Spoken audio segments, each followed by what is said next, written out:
So 2 failed attempts to get up to the transition, couldn't get even close to it. That's a sign of weakness. 2 failed attempts to get above the pre-pro, that's weakness.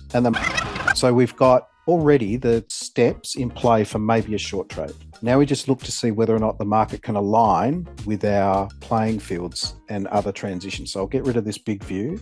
So is it a theme that's worth paying attention to? We have bounced once, twice, now third time off the CME VWAP lower deviation. You might be able to see that. So I'll do the same exercise I did the other day, see if we can build up our multiple points of evidence. So I've got 3 points of evidence suggesting the short side. Got another one, trading below close of CME VWAP prior session close, which I'm marking. So you can probably see a couple of failed attempts here to get above that, just in here.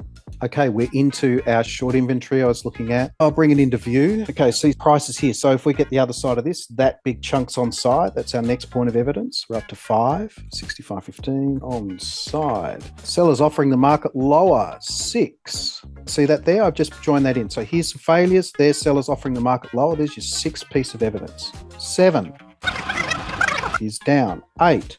What do we got? I mentioned the bidding up at the second deviation below CME VWAP, which I've just marked in. I'll make it orange. Oh, we're below session VWAP. There's your 8. Now we're below the anchor. I'll look to add. There's 9 points of evidence. Where should I be taking some money out? Front run this transition? What do you think? That would make sense given that's been anchoring to the upside and it's the pre-pro low. I'm going to risk giving back some because I've got so many points of evidence to the downside. I would be crazy to let 1 point of evidence take me totally out of the trade, right? Reaction expected at this area. Right, here we go. I took some. Next transition, try and take some here. Was I aggressive in this trade? You bet. Why? Because I had 9 points of evidence. It's all about the evidence. Stack them and you get conviction. Where's expansion? I need to think about that, don't I? Probably about expansion there. A little bit late on factoring in expansion. Luckily, the market is not spanking me for it. I'll see if I can get the hell out. And now I'll just leave a runner, but I'm predominantly flat. So that's expansion. That should make sense. And look at the reaction at expansion. So if you didn't take profits, clearly the market's showing you that right now expansion is leading to a reaction. And what do we often see at expansion? We often see a more brutal reversion than what we're seeing now. So can we test that? So am I seeing actual buyers coming in, like some sort of reversion model lifting the market? I can see the price on the chart, just remove my points of evidence, but I'm not seeing that reflected here. It's a little bit, but there's no serious size there. So I'm not getting completely flat. In other words, I'm leaving my runner and I'll be looking for what? What's the next step? I want to see sellers offering the market lower below the transition before I then build on the current trade. All right, is this our sellers offering the market lower? Maybe. Let's see here if we get something to suggest sellers are offering the market lower. I haven't seen it yet. I've still got my runner. I haven't taken it off. At this point, I'm looking to see for offering down to be able to build back into the trade. And every moment that sits there and doesn't do anything, that's when I can quickly look at other stuff. Anything I'm missing? Is there anything at all? Have I missed something somewhere? So we're getting some failures around this area. You know where else we stopped? If you look at the inventory view, it's just there's a bunch of buyers. Only a tiny group, but that's where we've run into. So therefore, if they move offside, so they're at 65.04, they move offside, there's potentially fuel for continued movement further down. So the longs are off, so it's looking at trying to enter into here. Right, so I've got my edge that I'm working. So ideally I want to work an order near the edge. So those buyers can't go offside and this edge is given up. So there's no more short trading, I've got to get flat. So now wait to see for the market to develop something new. The important thing here about this level is that I know there's buyers there because I can see it in the inventory. Oh, aren't we at expansion? Don't we get this complex stuff at expansion? Yeah, we do.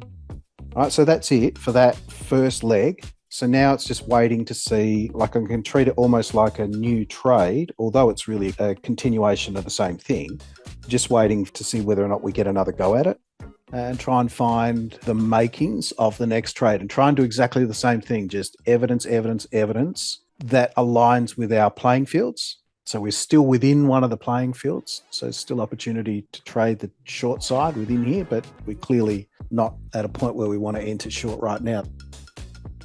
So that one crept up a little bit too quickly on me before I could walk you through it. But see these failures here. What got me back short was not just the failures, but my little audio alert came through and said, Singapore opening. And I went, bang, I can see movement that relates to that. That's covering moved into a change of session, catalyst, etc., back in. The evidence there was movement based on the pending session open. And we know from experience that Singapore, the open into Singapore, is actually quite a dramatic move. It's not something that historically has always been the case, but certainly is a regular theme now.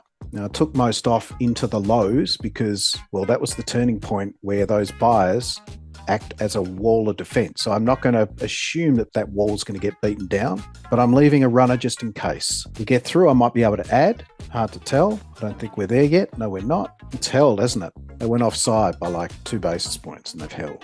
We moved down to expansion. I've still got my runner because it's on side because I've gone short from up here. That seller's offering the market lower, by the way, if you have a look. Here's the offering above the transition. Now it's virtually just below it. It's certainly lower than the one before. And also, what's another piece of evidence here? Sellers offering the market multiple failures below the pre-pro low. That's a key for short trading. So to enter short there was the covering into the session, multiple failures to get below the pre-pro low, above it. Sellers offering the market lower. Working off the outer deviation, failures that align with the outer deviation. That's another piece of evidence. So I don't have 9, do I? I've got like 5. So naturally, I'm not hitting this as hard as what I did the first one. It's actually about 6, I think, 6 points of evidence there. And that's how quickly you have to be able to put them together. You can't do it retrospectively. That's another short. It is obviously getting into the tail end, but it's fine if you work the edges. You don't want to be entering at the deviation because clearly you can see that certainly since the run into Singapore, there's interest around that deviation. So I'm working an order at 98.5, a limit to get flat.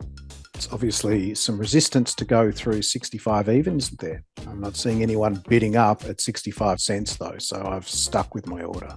Right, so that deal's done, finished. We've got really close to that transition and a few failures, and it's like, it's that risk to reward I talk about. As you get closer to where you no longer want to be long or short, your open equity is what you're risking versus what? A basis point. So you're best off just getting out. But the market shows you, look at all the failures. And again, see how re-entering was just the same trade. It's just managing it along the way. That's the type of trading that is right in our wheelhouse. And it utilized playbook trades, transitions, and then, of course, multiple points of evidence. That's it.